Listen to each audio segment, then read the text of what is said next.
नमस्कार दोस्तों। आज के इस नए विश्लेषण में हम एक ऐसी संस्था की बात करने वाले हैं जो सीधे हमारे संविधान की बुनियाद से जुड़ी है। राष्ट्रीय अनुसूचित जाति आयोग यानी national Commission for scheduled castes. ये सफर बड़ा दिलचस्प होने वाला है।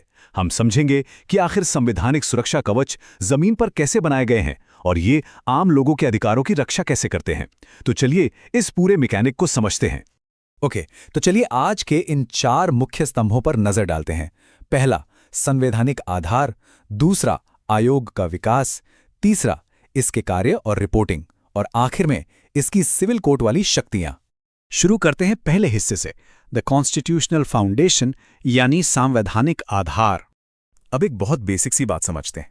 किसी भी कानूनी संस्था की असली ताकत कहां से आती है? उसकी जड़ों से, राइट? यहां 2 तरह की बॉडीज देखिए।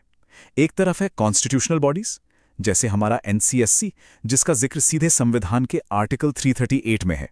और दूसरी तरफ होती हैं स्टैट्यूटरी बॉडीज, जैसे महिला या अल्पसंख्यक आयोग, जो संसद में कानून पास करके बनती हैं। ये फर्क सिर्फ नाम का नहीं है।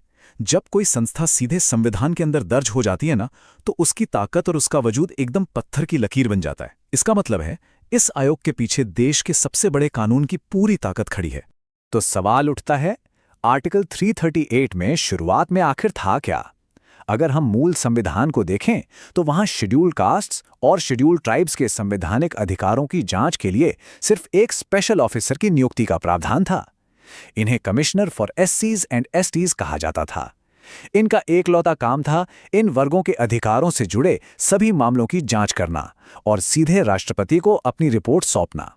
यहीं से बस एक अकेले अधिकारी के रूप में इस विशाल संस्था की नींव पड़ी थी। आगे बढ़ते हैं दूसरे हिस्से की तरफ, एवोल्यूशन ऑफ द कमीशन।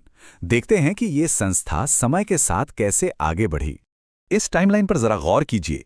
यह सफर बिल्कुल किसी क्लासिक लेवल अप जैसा है। 1978 में सरकार ने एक प्रस्ताव लाकर इसे मल्टी मेंबर कमीशन बनाया। फिर 1987 में इसका नाम बदलकर नेशनल कमीशन फॉर एससीज एंड एसटीज कर दिया गया। पर सबसे बड़ा गेम चेंजर आया 1990 में 65वें अमेंडमेंट एक्ट के जरिए, जब इसे एक उच्च स्तरीय संवैधानिक दर्जा मिला। फिर 2003 के 89th अमेंडमेंट ने इस संयुक्त आयोग को 2 अलग-अलग हिस्सों में बांट दिया। और आखिरकार 2004 में national Commission for scheduled castes एक बिल्कुल अलग और स्वतंत्र संस्था बनकर उभरी। ये पूरा सफर दिखाता है कि समय के साथ इसकी अहमियत कितनी तेजी से बढ़ी है। आप जरा इस नंबर पर ध्यान दीजिए, 5। है ना दिलचस्प? ये संख्या दरअसल इस बात का प्रतीक है कि 2004 के बाद से इस आयोग ने क्या आकार लिया है। आज के समय में इस आयोग की जो आधिकारिक संरचना है, उसमें ठीक 5 सदस्य शामिल होते हैं। चलिए इस टेबल को समझते हैं। आयोग में 5 सदस्य कौन कौन हैं? 1 चेयरपर्सन, 1 वाइस चेयरपर्सन और 3 अन्य सदस्य। अब सबसे खास बात, इन्हें चुनता कौन है? इन सभी की नियुक्ति सीधे देश के राष्ट्रपति द्वारा उनके अपने हस्ताक्षर और सील से होती है। इनकी सेवा की शर्तें और कार्यकाल, ये सब कुछ खुद राष्ट्रपति ही तय करते हैं। ये कोई आम सरकारी विभाग नहीं है दोस्तों। इनका सीधा कनेक्शन राष्ट्रपति भवन से है, जो इनकी पूरी आजादी और ताकत को सुनिश्चित करता है। अब आते हैं तीसरे हिस्से पर, फंक्शंस एंड रिपोर्टिंग। चलिए जानते हैं कि इनके मुख्य कार्य क्या हैं। जमीन पर आयोग का काम बहुत ही व्यापक है। पहला काम, शेड्यूल कास्ट्स के लिए बने सभी कानूनी सुरक्षा कवचों की जांच और उनकी लगातार निगरानी करना। दूसरा, अगर कहीं किसी के अधिकारों का हनन होता है तो उन विशिष्ट शिकायतों की पूरी जांच करना। तीसरा बड़ा काम है इन वर्गों के सामाजिक और आर्थिक विकास की प्लानिंग में शामिल होना और अपनी सलाह देना। और चौथा, कल्याण और विकास के लिए जरूरी कदमों की सिफारिश करना।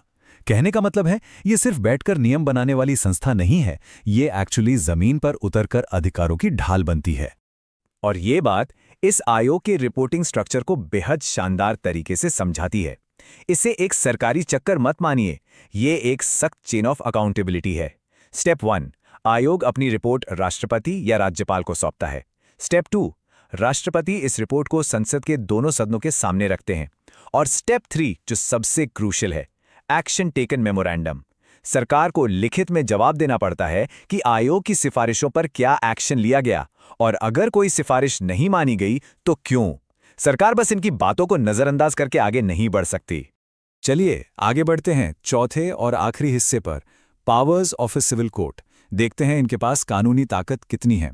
जरा इस शक्तिशाली लाइन को पढ़िए। कमीशन किसी भी मामले की जांच करते समय एक सिविल कोर्ट की सभी शक्तियां रखता है। इसका सीधा सा मतलब है कि आयोग अपने काम करने का तरीका खुद रेगुलेट करता है। जब ये किसी मामले की जांच कर रहा होता है तो इसकी आवाज में एक अदालत का दम होता है। ये कोई छोटी मोटी पावर नहीं है। तो एक सिविल कोर्ट की इन शक्तियों का आखिर अमली जमा क्या है? आयोग देश के किसी भी हिस्से से किसी भी व्यक्ति को बुला सकता है और शपथ दिलाकर उसकी जांच कर सकता है। ये किसी भी जरूरी डॉक्यूमेंट की मांग कर सकता है, हलफनामों पर यानी एफिडेविट्स पर सबूत इकट्ठा कर सकता है, और तो और किसी भी कोर्ट या पब्लिक ऑफिस से पब्लिक रिकॉर्ड मंगवा सकता है। ये सारी शक्तियां इस संस्था को सिर्फ एक सलाह देने वाली बॉडी नहीं, बल्कि एक बेहद ताकतवर और खतरनाक इन्वेस्टिगेटिव अथॉरिटी बनाती हैं। तो अब एक सबसे अहम मुद्दा निकल कर आता है, चाहे देश की केंद्र सरकार हो या किसी भी राज्य की सरकार, उन्हें शेड्यूल्ड कास्ट को प्रभावित करने वाले सभी बड़े नीतिगत मामलों पर इस आयोग से परामर्श करना ही होगा। ये कोई हल्का फुल्का सुझाव नहीं है, ये संवैधानिक रूप से अनिवार्य है। इससे ये तय हो जाता है कि नियम बनाने की किसी भी प्रक्रिया में आयोग का अनुभव और इन वर्गों की आवाज हमेशा शामिल रहे। पर आगे बढ़ने से पहले एक बड़ा ही दिलचस्प सवाल है यहाँ पर। क्या इस आयोग की जिम्मेदारी सिर्फ और सिर्फ शेड्यूल्ड कास्ट तक ही सीमित है? सोचिए जरा, क्या किसी और वर्ग की सुरक्षा की निगरानी भी इस आयोग के आगे पीछे घूमती है? जवाब बड़ा हैरान करने वाला हो सकता है। ये आयोग अदर बैकवर्ड क्लासेस यानी ओबीसीज और यहां तक कि एंग्लो इंडियन कम्युनिटी के लिए भी बिल्कुल वही काम करता है। इन वर्गों के संवैधानिक अधिकारों की जांच करना और राष्ट्रपति को रिपोर्ट करना भी इस आयोग के मैंडेट का एक बहुत बड़ा हिस्सा है। ये इस संस्था का एक बेहद व्यापक और समावेशी रूप है जो संविधान निर्माताओं की दूरदृष्टि को दर्शाता है। आज के इस विश्लेषण से ये तो स्पष्ट हो जाता है कि एक मजबूत संस्था कानून को कागज से निकालकर जमीन पर कैसे उतारती है। पर आखिर में एक सवाल हमें खुद से पूछना चाहिए, क्या इतने मजबूत संवैधानिक कवच होने के बावजूद समाज में सचमुच उतना बदलाव आया है जितनी उम्मीद थी? ये जरूर सोचिए। ऐसे ही और गहरे विश्लेषण के साथ आगे भी मिलते रहेंगे।